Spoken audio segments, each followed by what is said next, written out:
नमस्कार, आदाब। आज हम गुजरात में सन 2002 में हुए भयंकर दंगों के बारे में, जिनको नरसंहार भी कहा जाता है, उसके बारे में थोड़ी बातचीत करेंगे।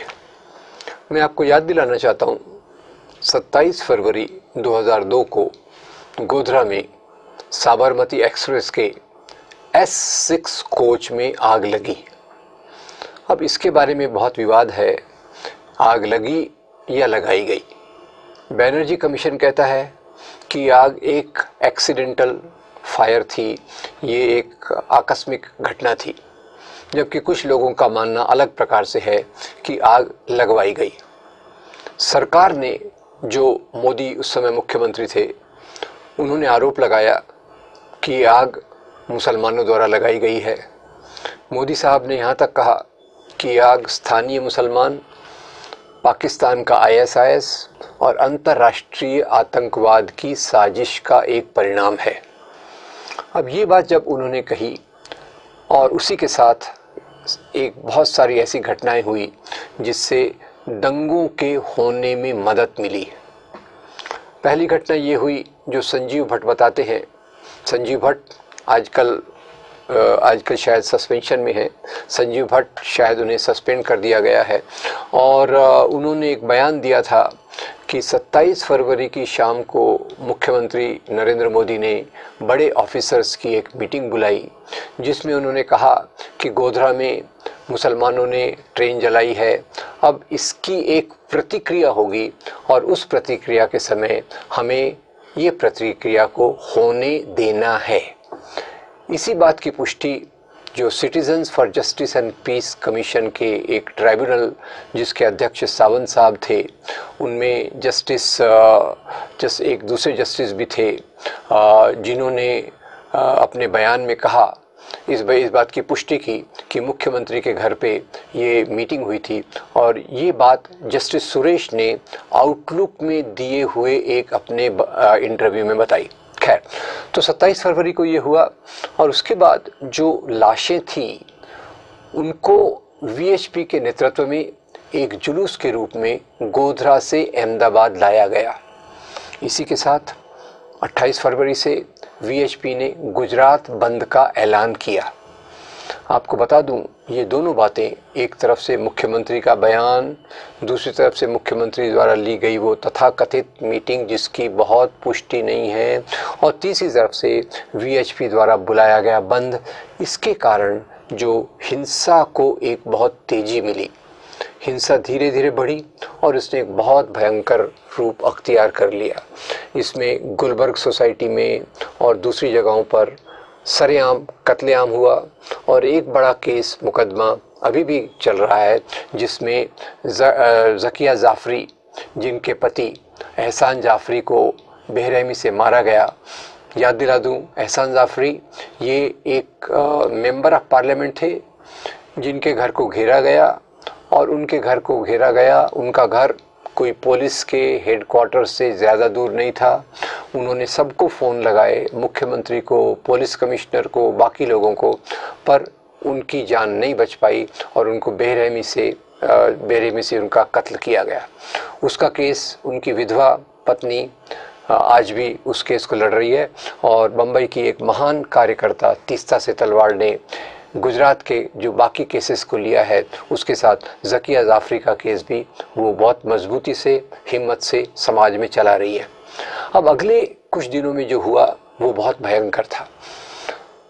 पूरे गुजरात में एक माहौल बन गया कि हमें 3 दिन का वक्त है, और 3 दिन में ये हमको 1 डे मैच खेलना है। और ये जो बयान था, ये बजरंग दल के एक कार्यकर्ता बाबू बजरंगी, उन्होंने तहलका के एक स्टिंग ऑपरेशन में बताया कि उन्हें इस प्रकार की अनुमति है कि वो 3 दिन तक जितना कर लें वो कर लें। और उन्होंने ये भी बयान दिया, जो तहलका के स्टिंग ऑपरेशन में है, कि जब वो इस प्रकार की नृशंस हत्याएं कर रहे थे तो उन्हें लगता था कि वो जैसे महाराणा प्रताप हो गए हों। एक गुजरात की दूसरी बड़ी लीडर माया कोडनानी, जो बाद में जाकर मोदी सरकार में कैबिनेट मिनिस्टर बनी, माया कोडनानी पर भी बहुत मुकदमा चला, उन्हें आजन्म जेल की सज़ा हुई। अब ये बात और है कि जब से सरकार बदली, व्यवस्थाएं बदली, माया कोडनानी को फिर से छोड़ दिया गया है।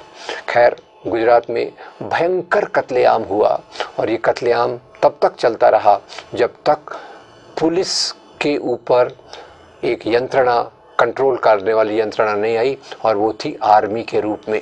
मिलिट्री आर्मी के आने के बाद भी उनको काम पर लगाने के लिए, हिंसा रोकने के लिए जो मदद स्थानीय चाहिए थी वो बहुत दिन तक नहीं मिली और ये हमले होते रहे।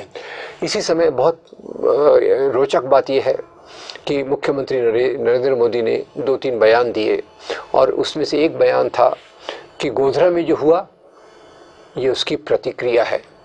उन्होंने विज्ञान के आधार पे न्यूटन के सिद्धांत को बताने की कोशिश की कि हर एक क्रिया की एक प्रतिक्रिया होती है।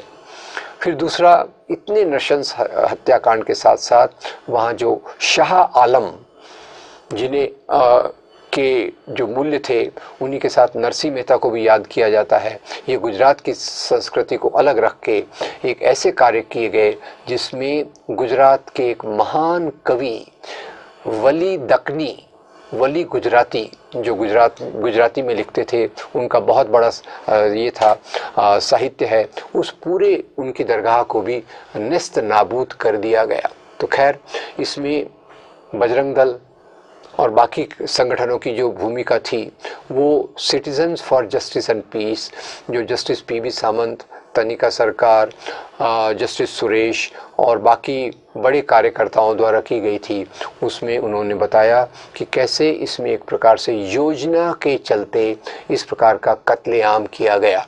गुजरात की घटना को एक बहाना बनाया गया और ये गुजरात की घटना को जो बहाना बनाया गया, उसके साथ जो वहाँ के बड़े मौलाना थे, उन मौलाना साहब को इसका मुख्य अभियुक्त बनाया गया और ये मौलाना साहब बाद में जब मुकदमा चला तो कईयों को सज़ा दी गई और ये मौलाना साहब को छोड़ दिया गया कि उनके खिलाफ कोई आरोप नहीं बनता।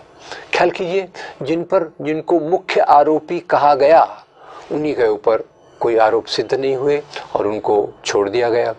ये कहा गया कि ये जो साबरमती एक्सप्रेस है वो गोधरा से थोड़ी दूर जाकर रोकी गई और मुसलमानों ने बाहर से खिड़की में उसमें पेट्रोल डाला या केरोसिन डाला और उसमें आग लगी। आपको बता दूं, गुजरात में अहमदाबाद में एक फॉरेंसिक साइंस लेबॉर्ट्री है। फॉरेंसिक साइंस लेबॉर्ट्री ने निश्चित रूप से कह दिया कि इस प्रकार किसी कैनिस्टर से, किसी बर्तन से, ट्रेन के बाहर से ट्रेन के अंदर पेट्रोल नहीं डाला जा सकता, क्योंकि जब आप नीचे खड़े होते हैं पटरियों के नीचे, तो खिड़की की जो ऊंचाई होती है उस ऊंचाई तक बाहर से फेंका हुआ ज्वलनशील पदार्थ नहीं जा सकता। खैर, तो एक मोदी साहब ने ये कहा। इसके बाद गुजरात के मुसलमानों पर बहुत अत्याचार हुए, कुछ हिंदू भी मारे गए, ज़्यादा मुसलमान मारे गए और इनको फिर रिफ्यूजी कैंप्स में रखा गया। उस समय एक दूसरा रोचक बात यह थी कि गुजरात के गृह मंत्री हरीन पांड्या, गुजरात की जो सरकार के मुख्यमंत्री, गुजरात के गवर्नर, केंद्र में गृह मंत्री लाल कृष्ण आडवाणी और केंद्र के प्रधानमंत्री अटल बिहारी वाजपेयी, ये सभी के सभी अथॉरिटीज़, ये सभी आरएसएस के ट्रेंड प्रचारक स्वयंसेवक थे। खैर, फिर भी वाजपेयी जी का एक अलग स्वरूप वो दिखाते थे और कई महीनों बाद दंगों के बहुत बार वो शाह आलम कैंप के पास आए। वहाँ एक मीटिंग में उन्होंने नरेंद्र मोदी के सामने उन्हें कहा कि राजधर्म का पालन किया जाना चाहिए। खैर, अब ये उनका कहना था और वाजपेयी जी ने ये भी कहा कि ये पूरे दंगे पूरे देश पर एक कलंक है, मैं विदेशों में जाऊंगा तो वहाँ मैं अपना क्या चेहरा दिखाऊंगा। तो खैर, ये बात हुई और इसी भयंकर दंगों के बाद कई मुसलमानों को रिफ्यूजी कैंप में रखा गया। रिफ्यूजी कैंप्स की हालत बहुत ख़राब थी।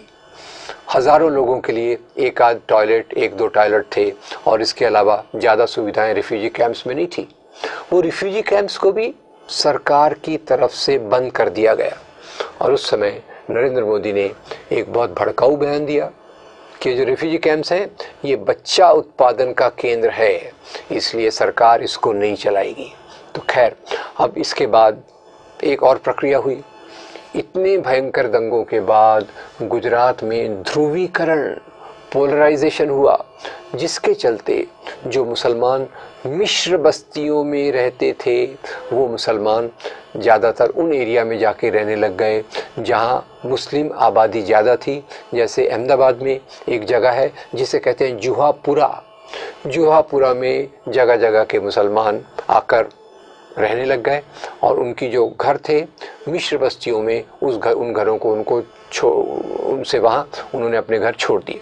अब ये देखने की बात है, इसको जो आंतरिक विस्थापन, इंटरनल डिस्प्लेसमेंट अहमदाबाद के एक एरिया से दूसरे एरिया में हुआ और उसमें जो न्याय की प्रक्रिया ही थी, रिहैबिलिटेशन का काम था, गवर्नमेंट ने अपने हाथ इससे पूरी तरह से धो लिए और ज़्यादा रिहैबिलिटेशन नहीं मिला, ज़्यादा कॉम्पेंसेशन नहीं मिला।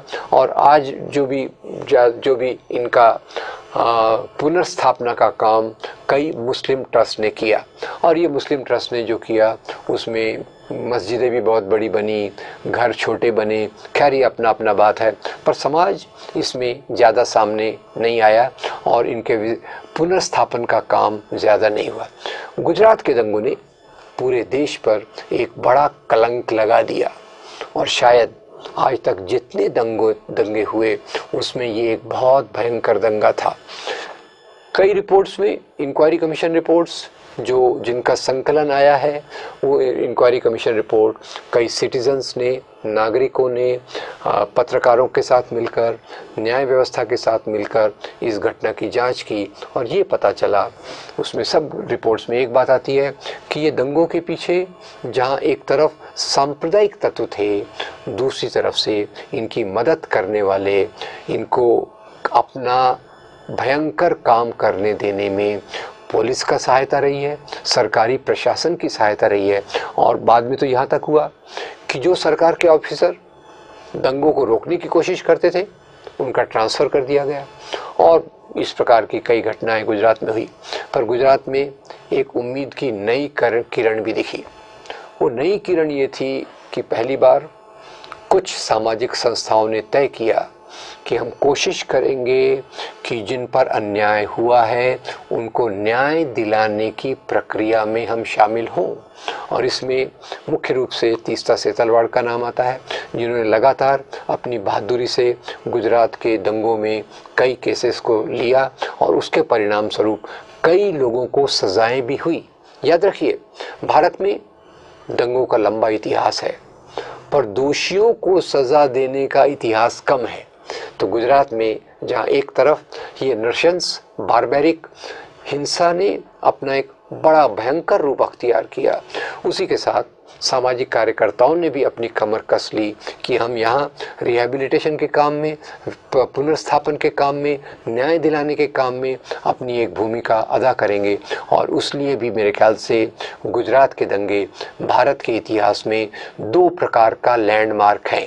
एक लैंडमार्क कि जब पूरी राज्य व्यवस्था सांप्रदायिक ताकतों के साथ खड़ी होकर दंगों को होने देती है तो उसका परिणाम कितना भयंकर होता है।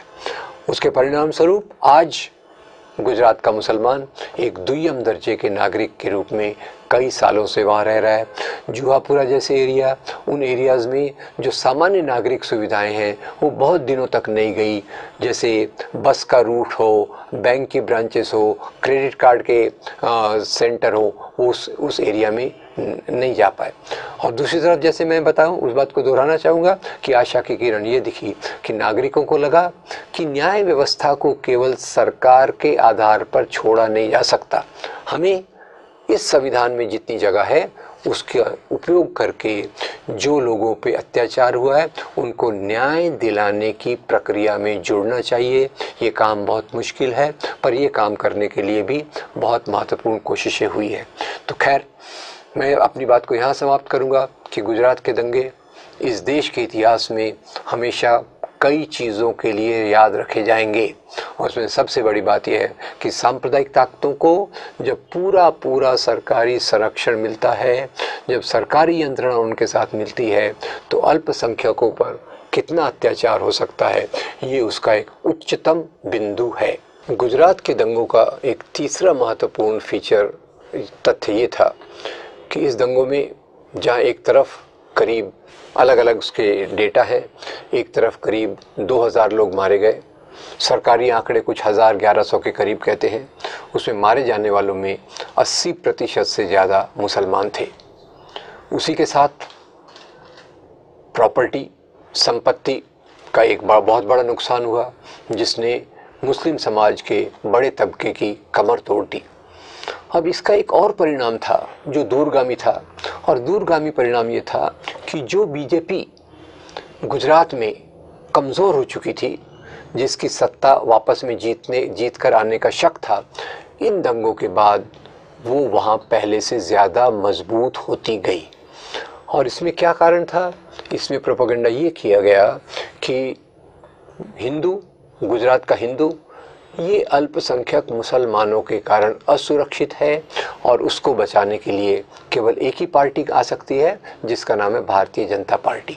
तो ज़्यादातर दंगों का ये परिणाम जो अध्ययन से पता चलता है कि दंगों के बाद ऐसी पार्टियां पहले से ज़्यादा शक्तिशाली होती हैं। और ये बात लगातार गुजरात में भी देखने को मिली कि इतने भयंकर नरसंहार के बाद भाजपा नरेंद्र मोदी की लीडरशिप में पहले से पावरफुल हो गई, मजबूत हो गई, और वो करीब 15 साल से उस प्रकार से वहाँ राज कर रही है। और मज़े की बात यह है कि जो व्यक्ति उस समय मुख्यमंत्री था, जिस व्यक्ति ने की जिम्मेदारी थी कि वो दंगों को रोके, जिस व्यक्ति की जिम्मेदारी थी कि उस प्रकार के एक्सीडेंट को न होने दे, वो व्यक्ति बाद में जाकर एक तो 2 बार और मुख्यमंत्री बना, और उसी के बाद उसी व्यक्ति ने प्रधानमंत्री बनने में भी एक बड़ी सफलता प्राप्त कर ली। ये सब चीज़ें हमें सोचने पे मजबूर करती हैं कि आखिर दंगों के पीछे किसकी मंशा होती है, क्या मंशा होती है, और वो हमें गुजरात से बहुत कुछ सीखने को मिल सकता है।